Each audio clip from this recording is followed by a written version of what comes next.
오늘 저는 여러분과 함께 바보 같은 하나님은 왜 그렇게 바보처럼 좋으신 분인가 하는 그런 제목으로 말씀을 나누고자 합니다.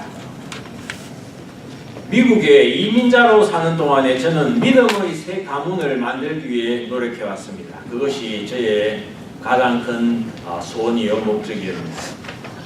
이런 제 마음을 들킨 것처럼 지난주 신문에 난 기사를 제가 읽었는데요. 너무나 은혜로운 내용이었기 때문에 여러분과 함께 나누고 싶습니다. 출가한 3남 3녀, 그러니까 6남매죠. 6남매가 매주 한 교회에 출석합니다. 배우자와 자녀까지 합치면 자그마치 30명이라고 하는데요. 주중에는 가족 모임을 가지고 주말에는 교회에 출석하는 일로 만나는데 놀랍게도 얼마 동안 이루어진 일인가? 25년 동안 계속 이어온 일이다. 여러분 놀라지 않으시네요. 서울 임마누엘 성결교회에 먼저 발을 디딘 셋째 딸 분순씨가 두 언니와 세 남동생들을 이 교회로 인도를 했는데요. 1991년부터 6남매가 모두 교회 근처에 집을 얻어 성가대, 식당, 주차공사, 교사 등으로 교회를 섬기고 미자립교회, 해외 선교지까지 돕는다. 참 쉽지 않은 이야기인 것 같습니다. 6남매가 한 교회에 모일 수 있었던 비결은 셋째 딸이 처음에 교회에 나온 박분순 장로님인데요. 박분순 장로님과 그 남편 노 장로가 운영하는 베델 파이프에 있다, 이렇게 이야기합니다. 건축 공업용 파이프를 유통하는 이 회사에서 남동생 셋이 일을 배웠고 그 중에 둘은 독립했습니다. 첫째와 둘째 사위도 베델 파이프 일을 돕고 있다 하는데요.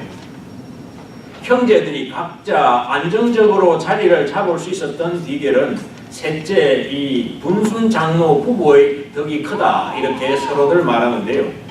자신의 이익보다 형제들의 부족함을 채워주고 배려해줬기 때문이다, 이렇게 이야기합니다. 그런데 오히려 이 노 장로는 자기 일처럼 해주는 아내의 형제들로부터 큰 도움을 받았다, 이렇게 이야기를 합니다.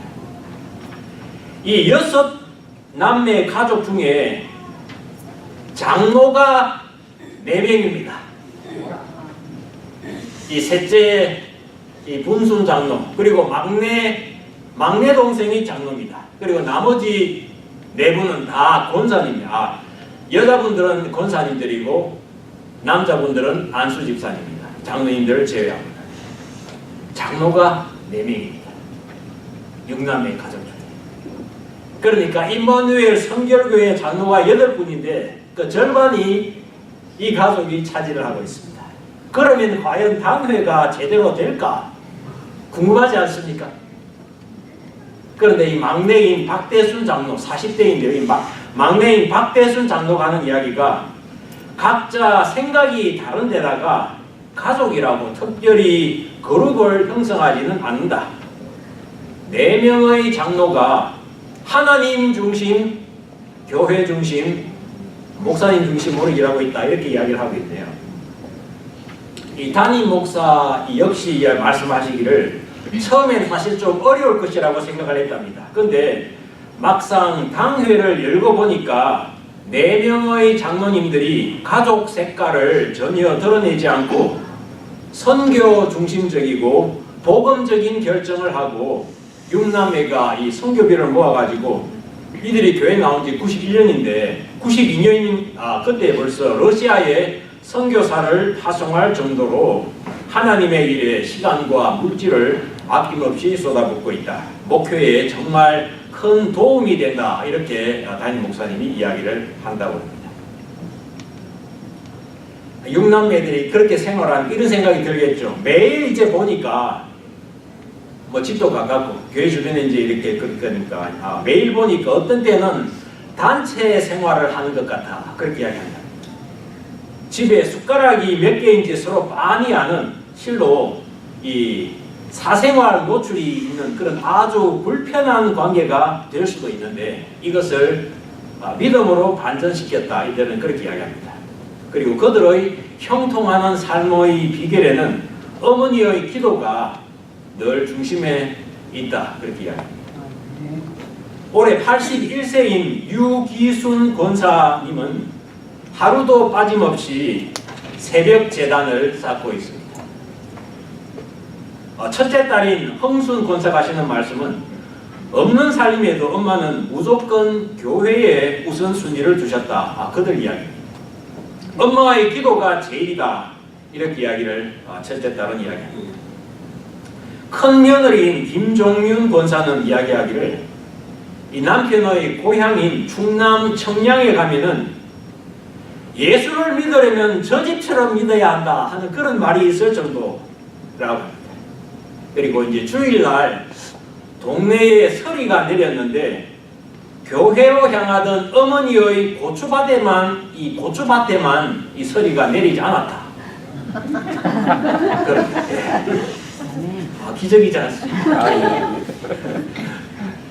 강아지를 낳아도 다른 집은 한두 마리 정도 낳는데 어머니 집에서는 10마리씩 낳았다. 그런 얘기를 합니다. 놀랍지 않습니까? 하나님이 함께 하신다. 이런 어떤 이 상징을 보여주신 것 같습니다. 어떻게 하면 자녀들이 이렇게 화목하고 복을 받을 수 있느냐 하는 기자의 질문에 그 어머니에게서 겸손한 대답이 돌아왔는데요. 제가 기도를 하면 얼마나 하겠어요? 그저 하나님께서 복을 주시니까 가능했지요. 라고 이러한 어머니의 변하지 않는 신실한 기도 열정과 셋째 딸 부부의 청지기로서의 물질관이 이런 아름다운 신앙의 가족 공동체를 만든 게 아닌가 이렇게 여겨집니다. 오늘 본문도 이와 아주 유사한 이야기입니다. 어떤 부자가 한 사람이 있었다 예수님은 말씀하시죠. 근데 이 부자는 기름 100말 또는 밀 100섬 이런 말이 등장하는 것을 보면 아주 큰 부자였습니다. 저는 이 부자를 하나님이라고 말씀드리겠습니다. 그 부자는 자기 재산을 관리하는 청지기가 그 재산을 낭비한다는 소문을 듣고 그를 불러서 이제 너는 you are fired. 해고시키겠다고 통보를 합니다. 아니 이게 대체 어찌된 일인가? 회계 장부를 가지고 오게. 마이너스가 아닌가? 더 이상 자네에게 내 일을 맡길 수 없으니 이제 출근 그만해.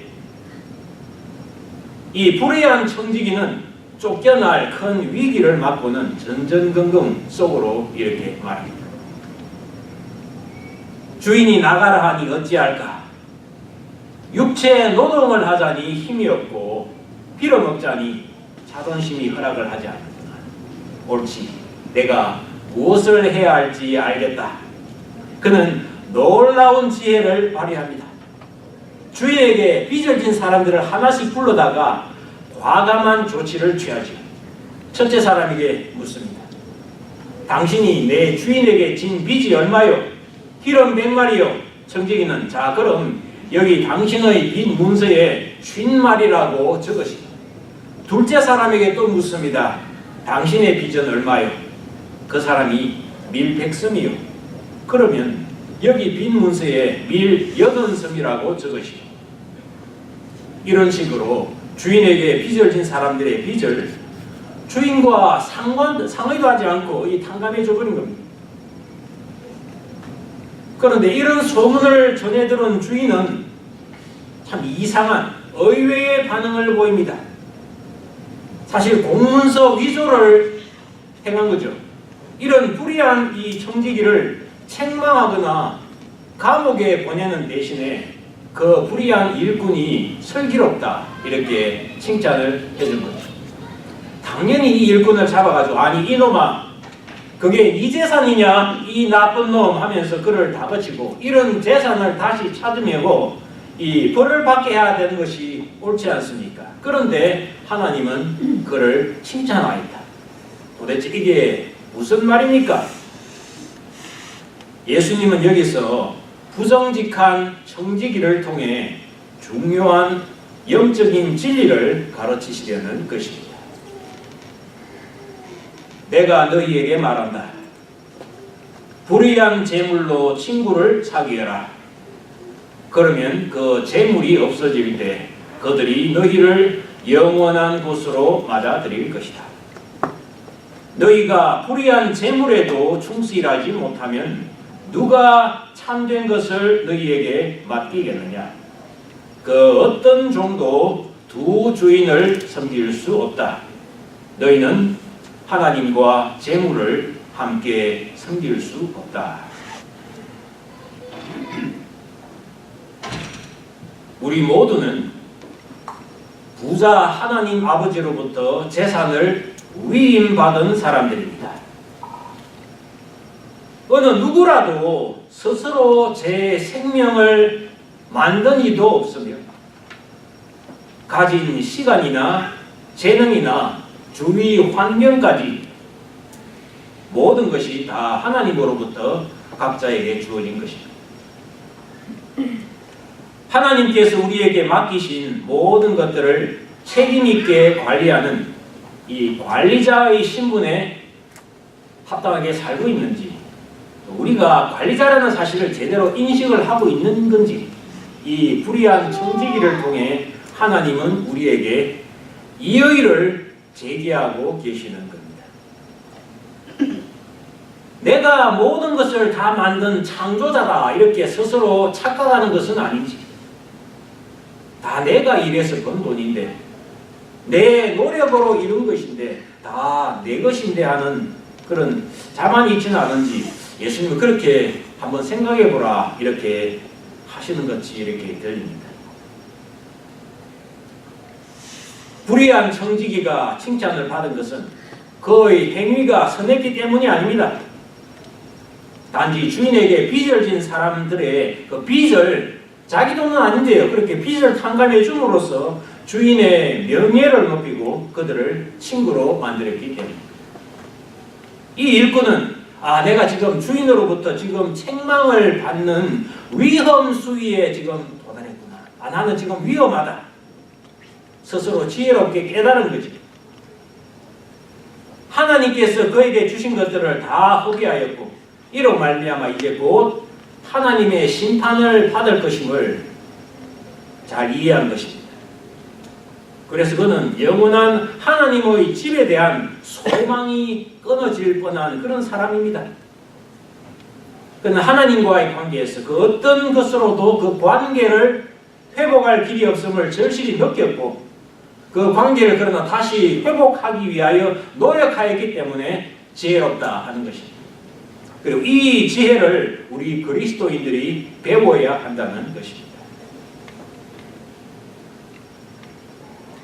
여러분, 돈과 재물은 아무리 큰 파워를 가지고 있다 해도 이 세상에서만 사용됩니다. 내가 죽으면 모든 것 다 놓고 가야 합니다. 그래서 수의, 이 시체가 있는 옷, 이 수에는 주머니가 없지요. 가봐야 돈을 쓸 일이 없으니까 주머니를 만들지 않습니다. 수에는. 재물이라는 것은 세상에 있을 때 잘 사용해야지 그 기회를 잃어버리면 어리석은 것이죠. 그리고 재물을 잘 사용하는 비결은 친구를 사귀는 것이라고 예수님은 말씀하시는 거죠. 친구를 사귀는데 재물을 사용한다. 즉 하나님의 나라를 위하여 사람에게 투자하는 것이 가장 중요한 투자라는 것을 가르치시는 것입니다. 사람에게 투자. 세상 사람들도 인맥 관리의 중요성을 알고 전화도 걸고 밥도 사주며 이 사람에게 투자하지 않습니까? 그런 사람이 결국 나중에 세상에서도 성공하는 것을 봅니다. 이 구절에 보게 되면은 그 친구는 어떤 친구냐? 재물이 없어질 때 영원한 처소로 나를 맞아들일 그러한 친구인데요. 그러면은 우리 인간을 영원한 처소, 하나님의 집으로 맞아들일 친구는 누구입니까? 예수님 자신이라고 봐야 되겠죠. 그러므로 예수께서 우리들에게 요구하시는 것은 영원한 친구인 예수님을 위해 재물을 사용하라는 도전이 아닌가? 그러한 도전이다. 이렇게 말씀을 드리는 것입니다. 그런데 예수님을 위해 재물을 사용한다. 그것은 무엇이겠습니까? 예수님은 창조주시지 않습니까? 무슨 돈이 필요하시겠어요?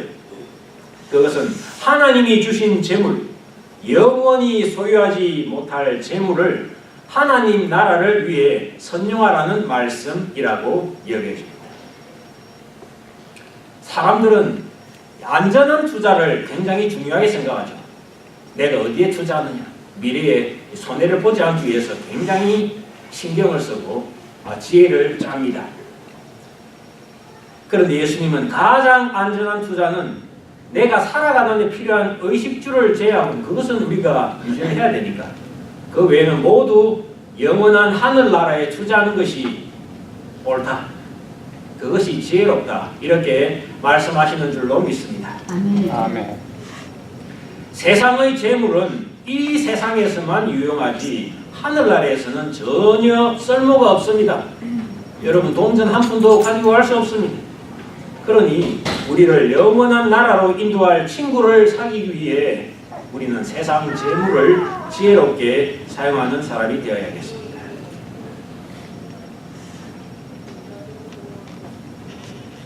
이 세상에 그런데 이러한 지혜를 갖지 못한 이가 사실 너무 많습니다. 단순하고 분명한 것 같은데 내가 가지고 있으니까 이 모두는 내 거다. 나를 위해 투자하자. 이 한 세상 마음껏 즐기자. 그렇게 이야기합니다.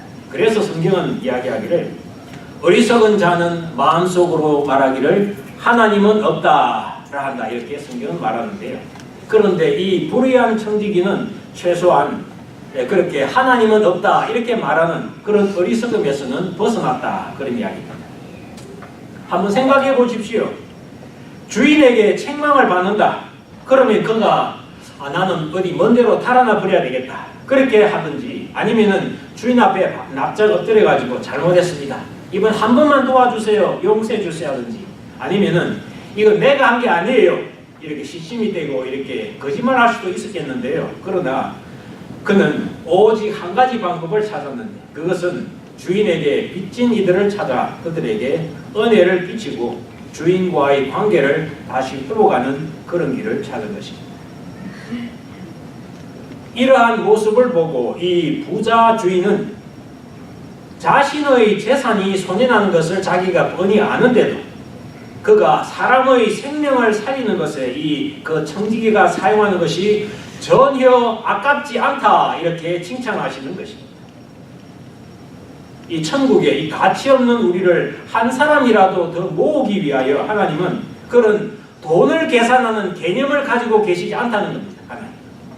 하나님은 돈을 계산하지 않는다는 겁니다. 사람을 당신의 나라에 부르는 아니 더 나아가 가지고는 당신이 하나밖에 없는 아들을 값없이 십자가에 매달아 우리를 살리려 하시는 것 아닙니까?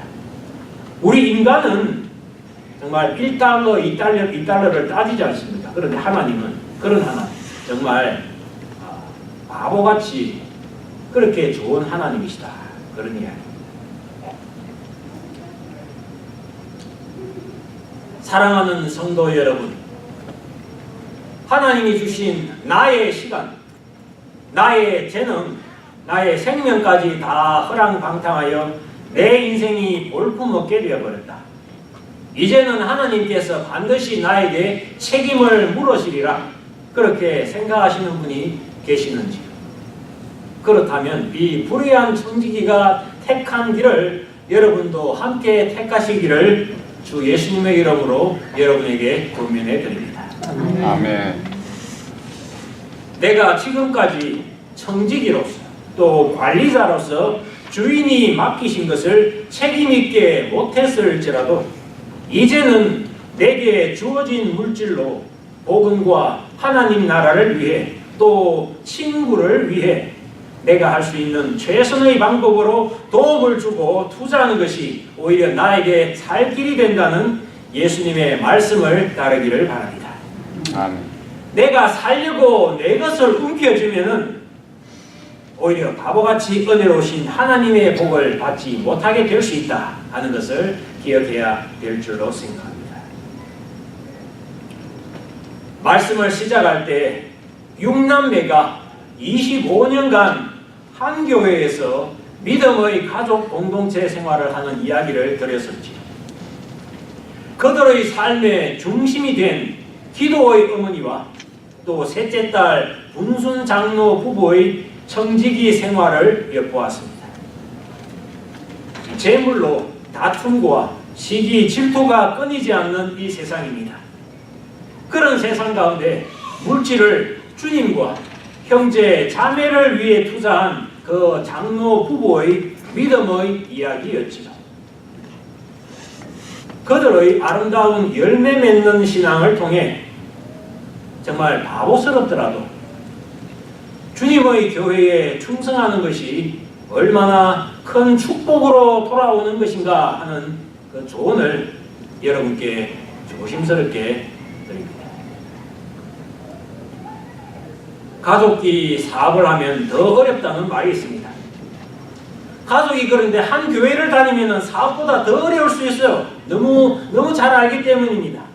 그러나 이들은 기도와 예수 중심, 교회 중심, 복음 중심으로 교회를 귀하게 여기며 신앙의 가족 공동체를 이루어왔습니다. 세상의 개인주의 그리고 물질 중심의 흐름에 역방향으로 나간 것이고, 그리하여 그들은 본이 되는 그런 이야기를 만들었습니다. 오늘 성경은 우리에게 조언합니다. 세상의 재물로 하늘나라 사역에 투자하여야, 특히 사람에게 투자하라. 성도 여러분, 우리는 물질의 청지기로서 우리는 주인이 아닙니다. 진짜 주인이신 하나님께서 우리에게 결산하자, 한번 계산해보자 하실 때가 올 것입니다. 우리를 영원한 나라로 인도할 친구를 사귀기 위해 불의한 재물을 지혜롭게 사용하라 하시는 예수님의 말씀을 기억할 수 있기를 바랍니다. 아멘. 진정한 부자는 이 땅에서 결정되는 것이 아니다.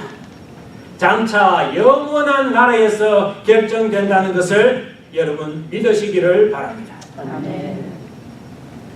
주님과 주의 나라를 위해 헌신하고 교회를 통한 믿음의 공동체를 소중히 여기며 친구를 위해 사람에게 내 가진 재물을 투자하는 것이 영원한 가치가 있음을 기억합시다. 그것이 또한 하나님께 지혜롭다 칭찬받는 이름을 기억하시기를 주 예수님의 이름으로 축원드립니다. 아멘. 그러하신 하나님 감사합니다. 한눈밖에 없는 인생입니다. 성경은 말하기를 그러나 사람이 죽은 다음에는 모든 이에게 심판이 있다고 하였습니다. 의인은 영광의 부활로 나타날 것이요 악인은 심판의 부활로 나온다 말씀하셨사오니 오주여 한 번밖에 없는 인생, 사소한 것으로 2차적인 것으로 나의 본질적인 것을 잃지 않도록 주여 지혜로운 사람이 될 수 있도록 생명을 소중하게 여기고 사람을 소중하게 여기고 교회를 섬기며 주님을 섬기며 하나님의 나라를 확장하며 영원한 가치를 이루어 나가는 그러한 삶을 살아갈 수 있도록 주여 지혜로운 자가 될 수 있게 저희를 축복하여 주시고 바보스러운 하나님, 그 하나님이 우리의 하나님이신 것을 참으로 감사하며 예수님 이름으로 기도드리옵나이다. 아멘.